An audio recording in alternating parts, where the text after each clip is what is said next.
Et si en fait, la volonté n'était pas ce que tu crois? On a grandi avec une idée très simple, presque trop simple d'ailleurs. Quand on veut vraiment, on peut. Et quand on n'y arrive pas, on finit toujours par se dire que c'est parce qu'on n'a pas assez voulu, que quelque part ça parle de caractère, de force intérieure, de valeurs personnelles. Et cette idée, elle est partout. Dans la manière dont on éduque, dans la façon dont on travaille, dans la façon dont on se parle à soi-même. La volonté est devenue comme une sorte de baromètre invisible. Plus tu tiens, plus tu vaux. Moins tu tiens, plus tu doutes de toi. Mais si on s'arrête 2 secondes, vraiment 2 secondes, une question se pose. Quand on dit volonté, de quoi on parle exactement? Est-ce qu'on parle d'une force qui serait indépendante du corps, d'un pouvoir presque magique qu'on activerait par simple décision? Ou est-ce qu'on parle de quelque chose de beaucoup plus concret, beaucoup plus lié à ce qui se passe réellement dans notre cerveau? Parce que dans la vraie vie, la volonté ne se comporte pas comme une force stable. Il y a des jours où tout semble presque couler de source, tu fais ce que tu as à faire sans lutter, et puis il y a d'autres jours où la moindre chose devient lourde. Pas dramatique, pas spectaculaire, juste lourde, comme si tout demandait plus d'énergie. Et ce qui est troublant, c'est que ce changement ne vient pas forcément de toi au sens moral. Tu n'as pas changé de personnalité dans la nuit. Tu n'es pas devenu quelqu'un de différent. C'est juste que ton état interne n'est plus le même. Quand le cerveau est reposé, quand tout est relativement stable, l'effort paraît simple. Quand la fatigue arrive, la même action coûte plus cher. Quand le stress s'installe, ce qui semblait évident devient confus. Et quand les ressources baissent, la capacité à se réguler devient fragile. Ce n'est pas une opinion, c'est ce qu'on observe. Si la volonté était une force purement morale, tout ça n'existerait pas. Une mauvaise nuit n'aurait aucun impact. Une surcharge mentale ne changerait rien. Le corps n'aurait pas ce pouvoir. Et pourtant, c'est exactement l'inverse qui se produit. Tant que le cerveau a ce dont il a besoin, l'effort tient presque tout seul. Quand tout est sous pression, ça devient instable. Pas parce que tu es moins fort, mais parce que les conditions biologiques ne suivent plus. La volonté ne flotte pas au-dessus du corps. Elle en fait partie. Et à partir de là, quelque chose bascule. On ne se demande plus qu'est-ce que je vaux. On commence à se demander dans quel état est mon système quand je lui demande cet effort. On quitte la morale. On entre dans le fonctionnement. Et c'est là que les neurosciences deviennent intéressantes, parce qu'elles ne parlent pas de volonté comme d'une énergie abstraite ou d'un mystère.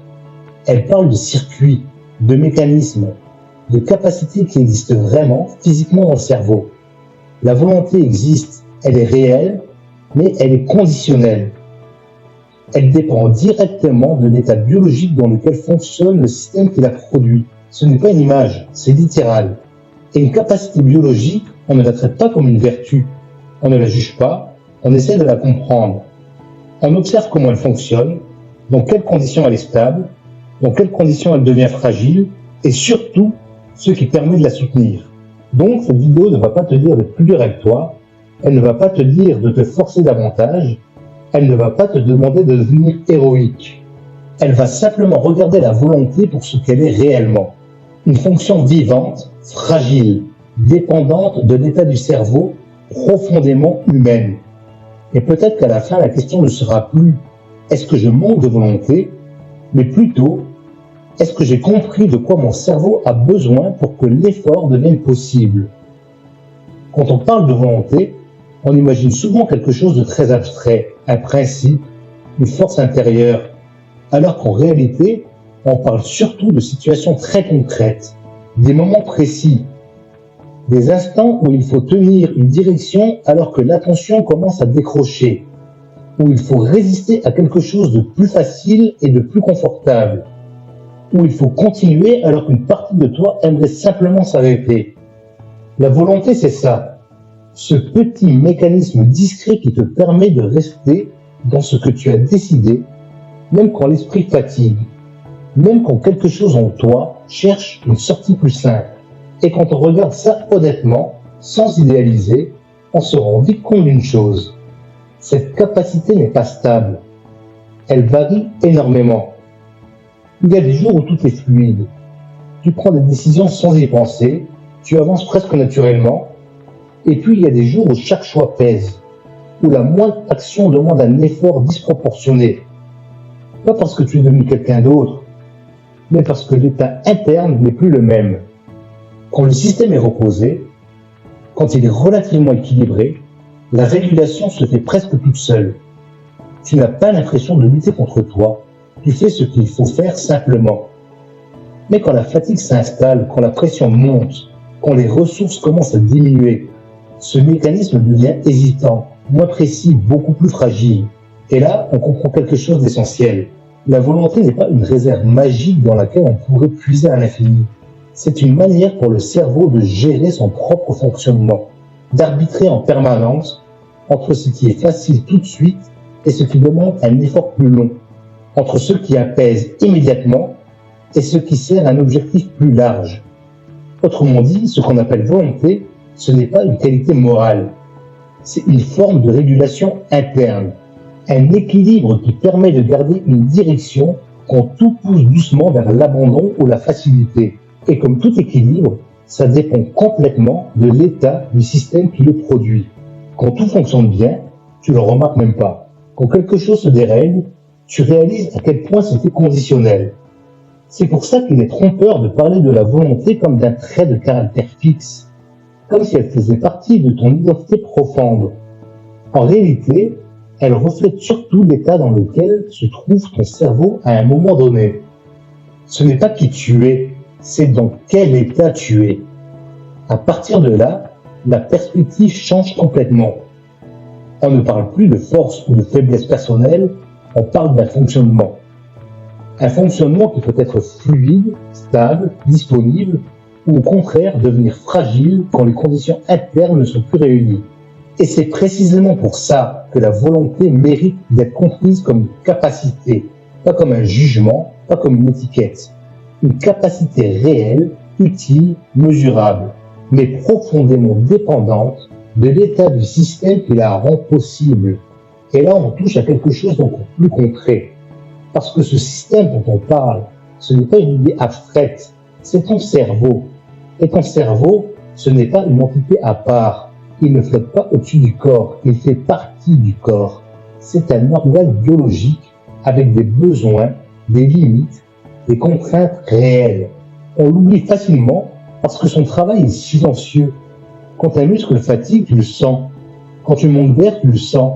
Mais quand ton cerveau commence à manquer de ressources, ça ne fait pas de bruit. Ça se traduit autrement, par de la confusion, par de l'irritabilité, par une difficulté à tenir une ligne claire.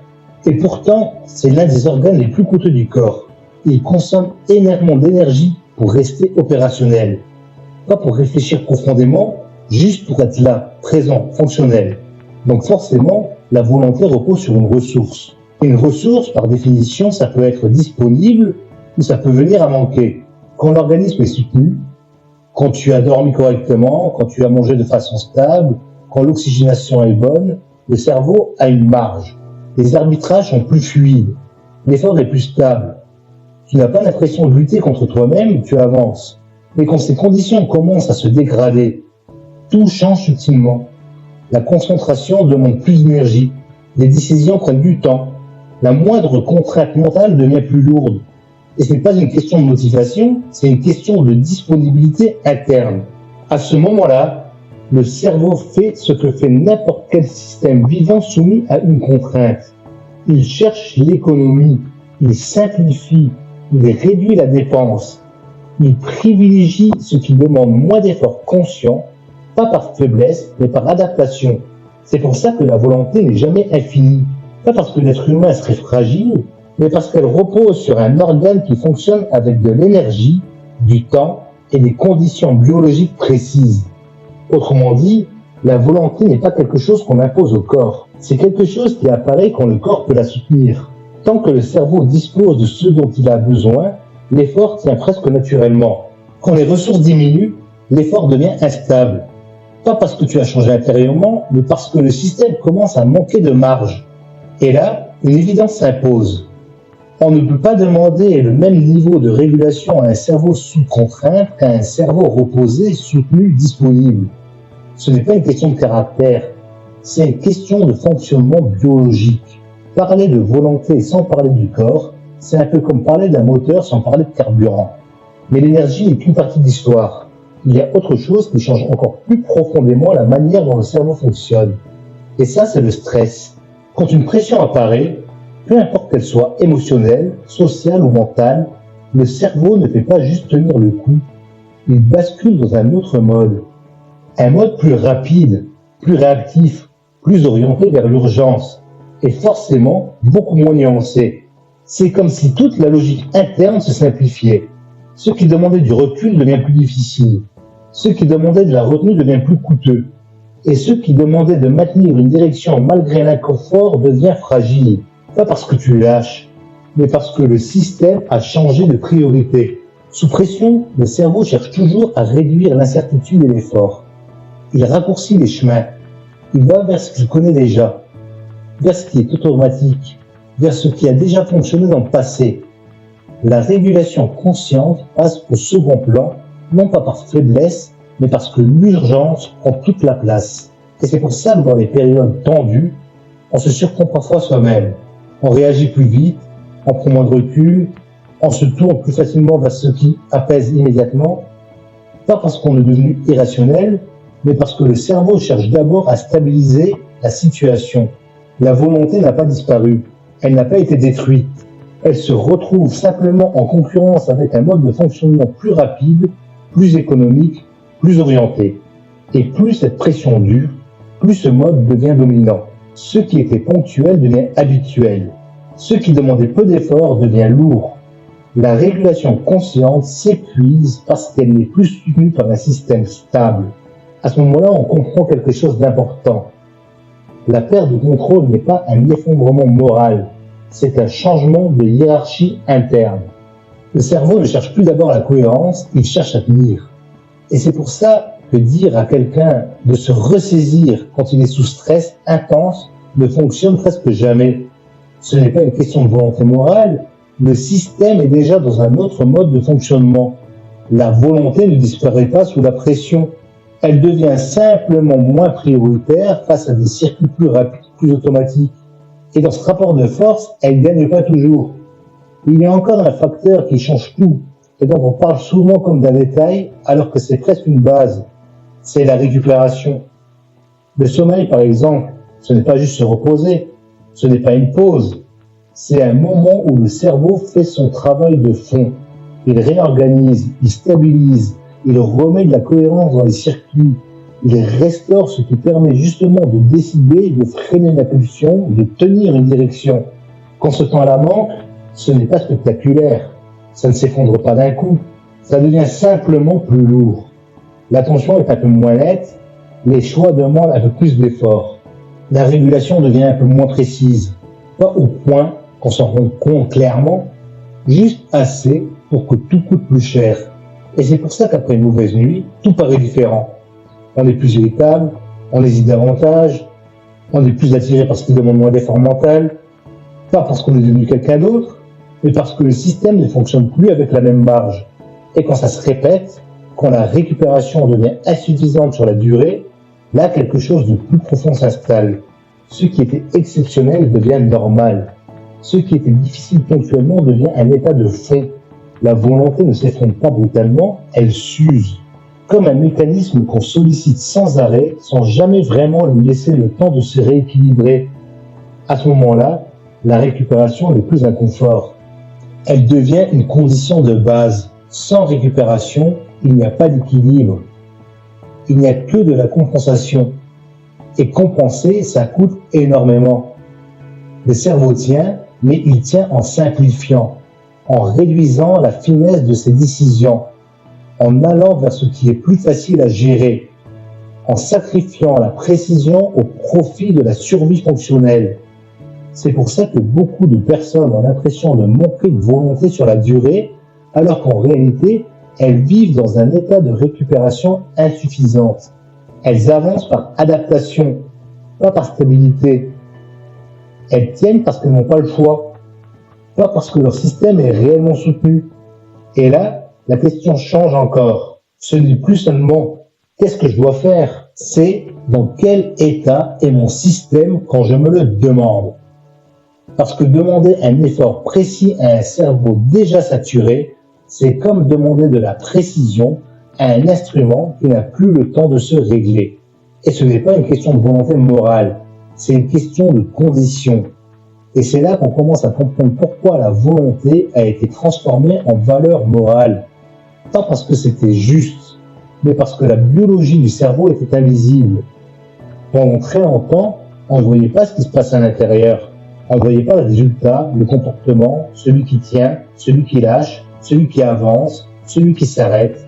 Et comme on ne voyait pas les conditions internes, on expliquait ce qu'on voyait avec ce qu'on avait sous la main, des jugements, forts, faibles, méritants, fautifs, comme si la capacité à tenir disait quelque chose de fondamental sur la personne elle-même. Dans aucun autre domaine, on ne raisonne comme ça. On ne juge pas un moteur sans regarder le carburant. On ne juge pas un instrument sans regarder son réglage. Mais pour l'être humain, on a appris à regarder uniquement le résultat. Quand quelqu'un tient longtemps, on parle de force. Quand quelqu'un lâche vite, on parle de faiblesse.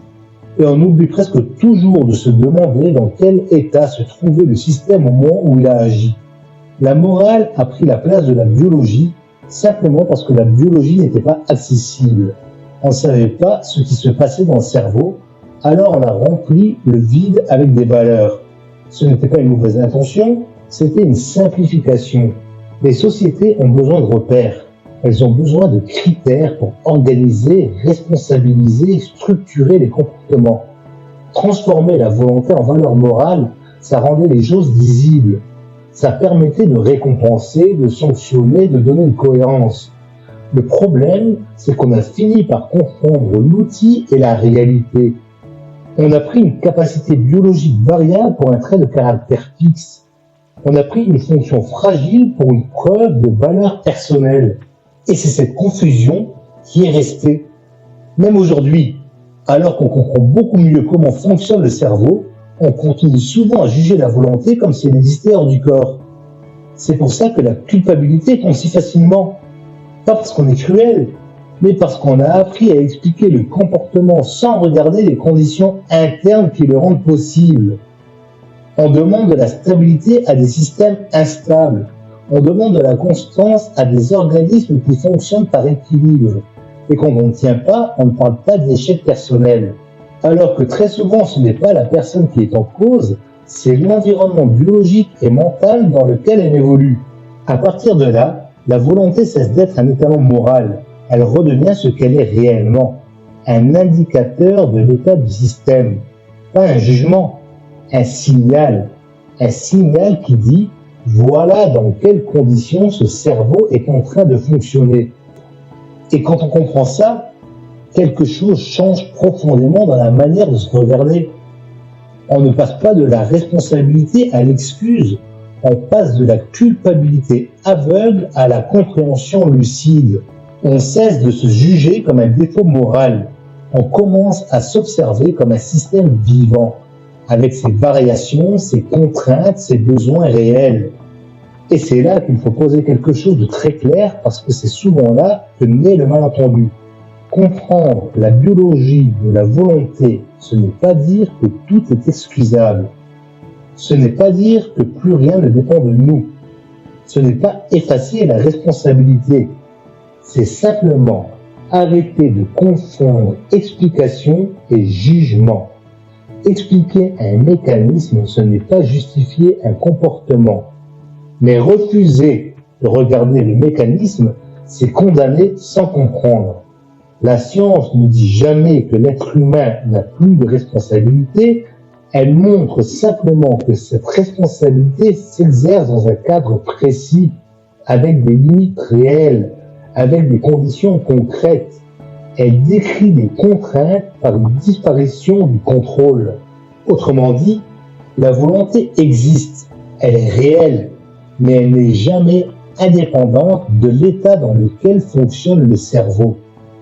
Il y a des moments où elle est fluide, disponible, presque naturelle, et d'autres où elle devient fragile, hésitante, difficile à mobiliser. Pas parce que la personne a changé, mais parce que le système n'est plus dans les mêmes conditions. Et ça change profondément la manière de se regarder soi-même. On ne passe pas de la responsabilité à l'excuse, on passe de la culpabilité aveugle à une compréhension plus juste.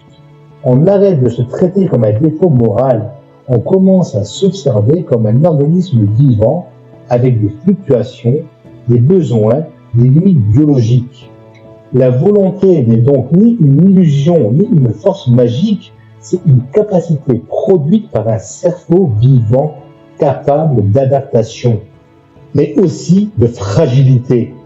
Et c'est précisément parce qu'elle est biologique qu'elle peut être protégée, soutenue, restaurée. On ne la renforce pas en se jugeant plus durement, on la renforce en améliorant les conditions dans lesquelles elle fonctionne. À ce moment-là, la perspective se renverse. La volonté n'est plus ce qu'on exige de soi, elle devient ce que le système peut produire quand il est suffisamment stable. Ce n'est plus un combat contre le corps, c'est un travail avec lui. Et ça ne rend pas l'effort inutile, au contraire, ça le rend possible sans qu'il devienne une violence intérieure. La volonté cesse d'être un symbole moral, elle devient un signal fonctionnel, un indicateur de l'état de l'équilibre interne. Quand elle est là, ce n'est pas une preuve de supériorité, c'est le signe que le système est soutenu. Quand elle manque, ce n'est pas un échec personnel, c'est un signal qu'il y a quelque chose dans les conditions biologiques ou mentales qui a besoin d'être ajusté. Et c'est probablement là que se situe la vraie forme de force, pas dans la capacité à se forcer indéfiniment, mais dans la capacité à comprendre ce qui rend l'effort durable. Parce qu'au fond, la volonté n'est pas une arme, c'est une conséquence, la conséquence d'un cerveau respecté dans ses besoins, d'un corps qui a ses ressources, d'un système qui peut fonctionner sans être en permanence sous contrainte. Et peut-être que c'est là le renversement le plus important. La force mentale ne naît pas de la pression, elle naît de l'équilibre.